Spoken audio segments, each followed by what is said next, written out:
জানাবো নির্বাচন নিয়ে কারো বক্তব্য জনমনে জিজ্ঞাসার জন্ম দিয়েছে বলছেন তারেক রহমান। এদিকে ডাকসু নির্বাচন বলছেন ছাত্রলীগের সাবেক নেতা ও শিবিরের প্রার্থিতা বাতিল চায় ছাত্র ইউনিয়নের একাংশ। জানিয়ে দিব জুলাই সনদের যে 3 দফায় আপত্তি বিএনপির। এবং সর্বশেষ জানাবো নির্বাচনের আগেই জুলাই সনদের আইনি স্বীকৃতি দিতে হবে বলছেন চরমোনাই পীর। প্রিয় দর্শক, এতক্ষণ শুনছিলেন সংবাদ শিরোনাম, এবারে বিস্তারিত। নির্বাচন নিয়ে কারো বক্তব্য জনমনে জিজ্ঞাসার জন্ম দিয়েছে বলেছেন তারেক রহমান। ফেব্রুয়ারিতে জাতীয় নির্বাচনের ঘোষণার পর কোনো রাজনৈতিক নেতার বক্তব্য জনমনে নানা জিজ্ঞাসার জন্ম দিয়েছে বলে মন্তব্য করেন বিএনপির ভারপ্রাপ্ত চেয়ারম্যান তারেক রহমান। বিএনপির এই শীর্ষস্থানীয় নেতা বলেন, অন্তর্বর্তী সরকার আগামী ফেব্রুয়ারি মাসে জাতীয় নির্বাচন অনুষ্ঠানের সম্ভাব্য সময় নির্ধারণ করেছে। এই নির্বাচনের মাধ্যমে দেশের জনগণ দীর্ঘ 1.5 দশকের বেশি সময় পর নির্ভয়ে নিরাপদে নিজেদের ভোট দিয়ে নিজেদের পছন্দের প্রার্থীকে নির্বাচিত করতে পারবে।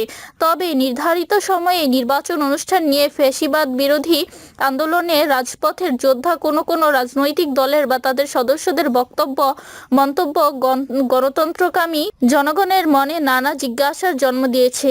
স্বেচ্ছাসেবক দলের 45তম প্রতিষ্ঠা বার্ষিকী উপলক্ষে আজ মঙ্গলবার সন্ধ্যায় রাজধানীর বাংলাদেশ চীন মৈত্রী সম্মেলন কেন্দ্রে জিত অনুষ্ঠানে তিনি এসব কথা বলেন। যুক্তরাজ্যের লন্ডন থেকে তিনি ভার্চুয়ালি অনুষ্ঠানে যোগ দেন। তারেক রহমান বলেন, গণতান্ত্রিক রাজনৈতিক দলগুলোর মধ্যে যদি দূরত্ব তৈরি হয় তাহলে রাষ্ট্র এবং রাজনীতি পতিত পলাতক ফ্যাসিস্ট চক্রের পুনর্বাসনের পথ সহজ হয়ে উঠবে। এ ব্যাপারে তিনি সবাইকে সতর্ক থাকার আহ্বান জানান। সরাসরি ভোটের মাধ্যমে জনপ্রতিনিধি নির্বাচনের অধিকার চর্চার মধ্য দিয়ে রাষ্ট্র ও নীতিতে জনগণ শক্তিশালী হয়ে উঠে বলে মনে করেন বিএনপির ভারপ্রাপ্ত চেয়ারম্যান। তিনি বলেন, জনগণ রাজনৈতিকভাবে যদি শক্তিশালী হতে না পারে তাহলে রাষ্ট্র সরকার শক্তিশালী হয়ে উঠতে পারে না। নানা উপায় বা শর্ত আরোপ করে জনগণের রাজনৈতিক অধিকার প্রতিষ্ঠার পথে যদি বাধা সৃষ্টি হয় তাহলে গণতন্ত্রের উত্তরণের পথ সংকটে পড়বে বলে মনে করেন তারেক রহমান। 1971 সালে স্বাধীনতা যুদ্ধ আর 2024 সালে স্বাধীনতা রক্ষার যুদ্ধ হয়েছে উল্লেখ করে তারেক রহমান বলেন, স্বাধীনতা যুদ্ধের 54 বছরে ফ্যাসিবাদ স্বৈরাচারের বিরুদ্ধে প্রতিটি গণতান্ত্রিক আন্দোলন সংগ্রামে যারা শহীদ হয়েছেন তাদের এই আত্মত্যাগের প্রতিদান দেওয়া সম্ভব নয়। তবে ফ্যাসিস্টের পতনের পর ফ্যাসিবাদ বিরোধী গণতান্ত্রিক শক্তির নিজেদের মধ্যে নিত্য নতুন ইস্যু নিয়ে অহেতুক বিতর্কে লিপ্ত হওয়া শহীদদের আত্মত্যাগের প্রতি অবমাননার শামিল। ডাকসু নির্বাচন বলছেন ছাত্রলীগের সাবেক নেতা ও শিবিরের প্রার্থিতা বাতিল চায় ছাত্র ইউনিয়নের একাংশ। আসন্ন ঢাকা বিশ্ববিদ্যালয় কেন্দ্রীয় ছাত্র সংসদ ডাকসু নির্বাচনে নিষিদ্ধ ছাত্রলীগের সাবেক নেতা জুলিয়াস সিজার ও ইসলামী ছাত্র শিবিরের প্রার্থীদের প্রার্থিতা বাতিলের দাবি জানিয়েছে ছাত্র ইউনিয়নের ঢাকা বিশ্ববিদ্যালয় সংসদ একাংশ। এছাড়া স্বৈরাচারের দোসরদের ডাকসু নির্বাচনের জন্য গঠিত নির্বাচন কমিশন থেকে বাদ দেওয়ারও দাবি জানিয়েছে সংগঠনটি।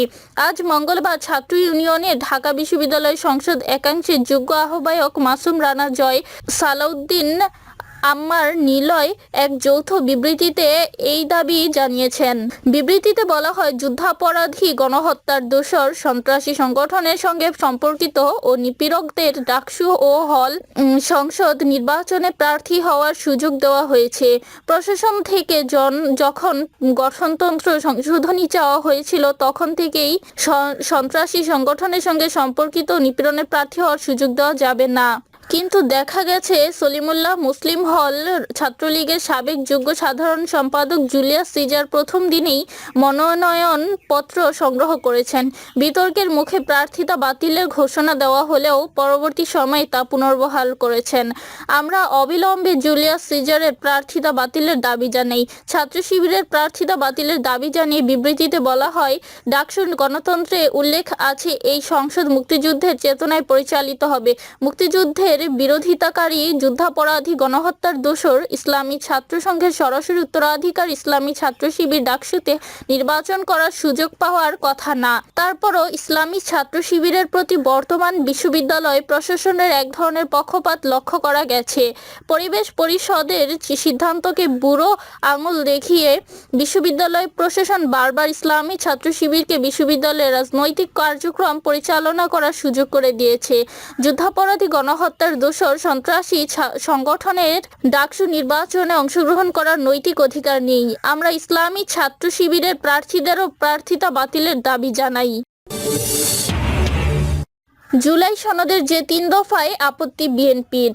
জুলাই সনদের চূড়ান্ত খসড়ার 3টি দফায় আপত্তি জানিয়েছে বিএনপি। এগুলো হচ্ছে 2, 3 ও 4 নম্বর দফা।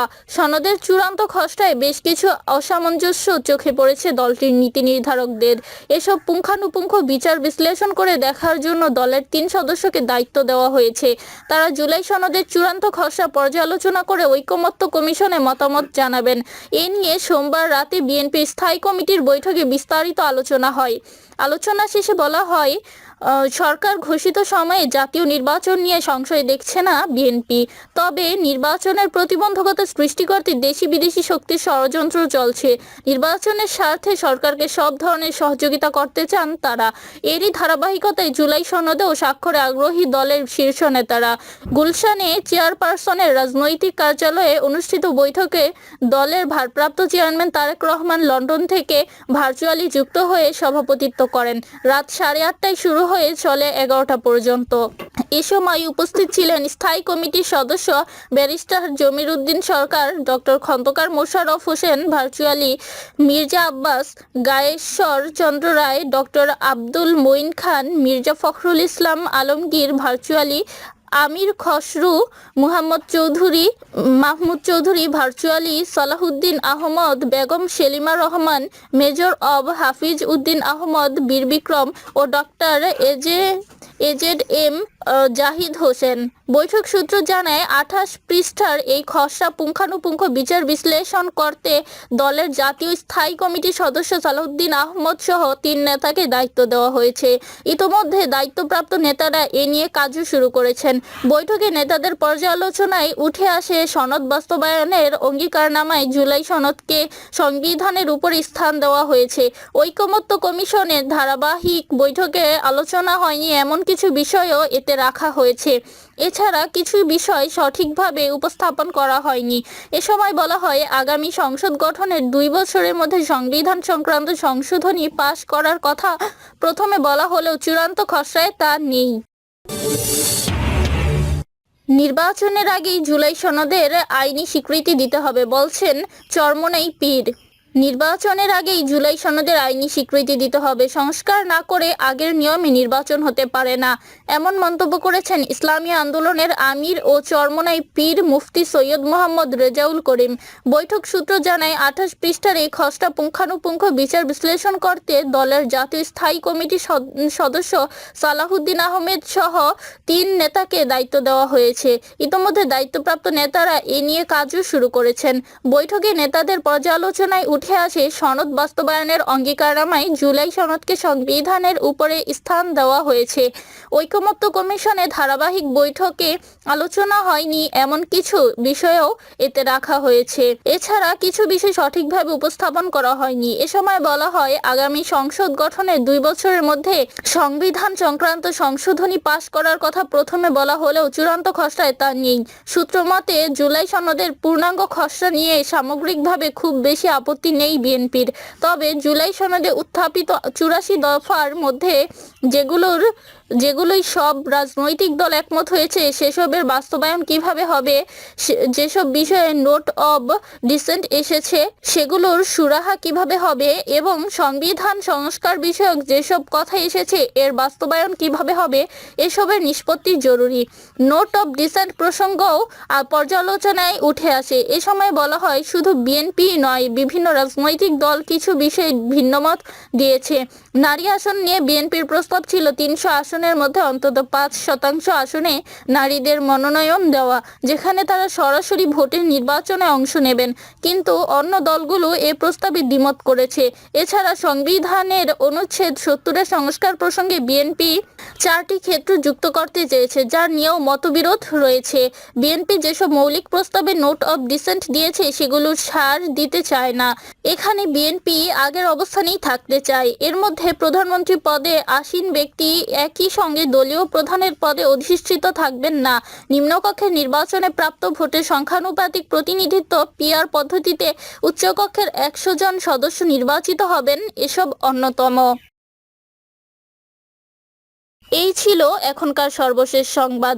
পরবর্তী আপডেট সংবাদ পেতে চ্যানেলটি সাবস্ক্রাইব করে বেল আইকন ক্লিক করে আমাদের সাথেই থাকুন।